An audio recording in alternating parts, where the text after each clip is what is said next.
যে নির্যাতিত নিষ্পেষিত কিন্তু আমরা সবসময় হই। আওয়ামী লীগের আমলে হয়েছে, এই সরকার আমলেও লাঞ্ছিত হয়েছে, হচ্ছে তো। কিন্তু এই সরকারের পরিবর্তনের যদি ইন্ডিভিজুয়াল ক্যারেক্টারকে মূল্যায়ন করেন তাহলে আমাদেরকে মূল্যায়ন করবে, আমাদের সেই স্যাক্রিফাইস এবং ধারাবাহিক লড়াই আছে। বাংলাদেশের আমরা দুর্বৃত্তায়িত রাজনীতির পরিবর্তনের কথা বলে আসছি, লুটপাটের রাজনীতির পরিবর্তনের কথা আমরা বলে আসছি। আবার যখন আমরা এখন আলোচনা করতে যাচ্ছি, আমি এটা খুব আশ্চর্য হচ্ছি অনেকের কথা শুনে, যখন আপনারা ধরে নেন শেখ হাসিনার মতো কাউকে যে প্রচণ্ড রকমের শক্তিশালী, তার বিরুদ্ধে কথা বলা যাবে না, তাকে টলানো যাবে না, সে যেটা বলে ওইটাকে স্ট্যান্ডার্ড ধরে আমাদেরকে আগাতে হবে। এখানকার বক্তব্য উঠে এসেছে, দু একজন বক্তা বলেছে অমুক দল বড় দল, কাজী তাদের এই বিষয়ে কি মতামত, তাদের ছাড়া যাওয়া যাবে না, তাদের সাথে আলোচনা করে সমঝোতায় যে কেন আমরা একটা দলের মুখাপেক্ষি হব, কেন আমরা একজন ব্যক্তির মুখাপেক্ষি হব। এই জুলাই গণ অভ্যুত্থান কিংবা এই পরিবর্তন কি কোনো ব্যক্তি, কোনো দলকে কেন্দ্র করে হয়েছে?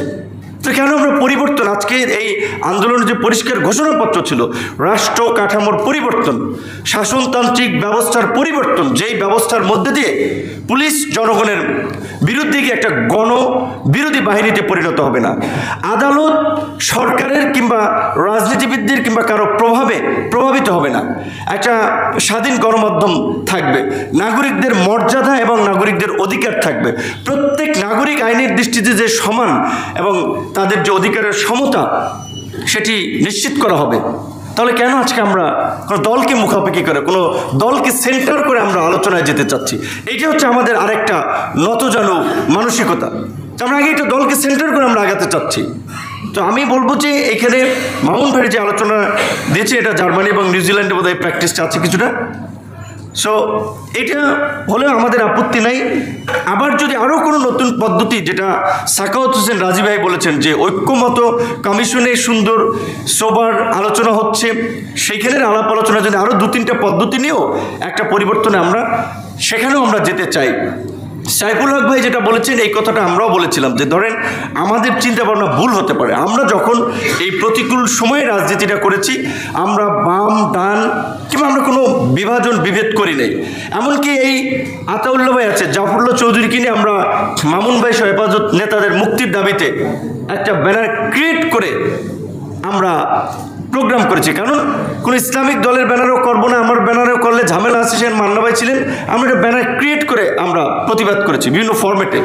তো এমনকি কোনো দলের প্রোগ্রামে গিয়েছি, তারা বলেছে ভাই এখানে হেফাজতের নেতাদের নিয়ে কিছু বললেন না, বা মামুনুল হকদের মুক্তির বিষয় নিয়ে কিছু বললেন না। তারপর আমরা আমাদের যেটা আমরা বুঝেছি, আমরা কিন্তু স্ট্রেট ফরওয়ার্ড সব জায়গায় সেটা বলেছি।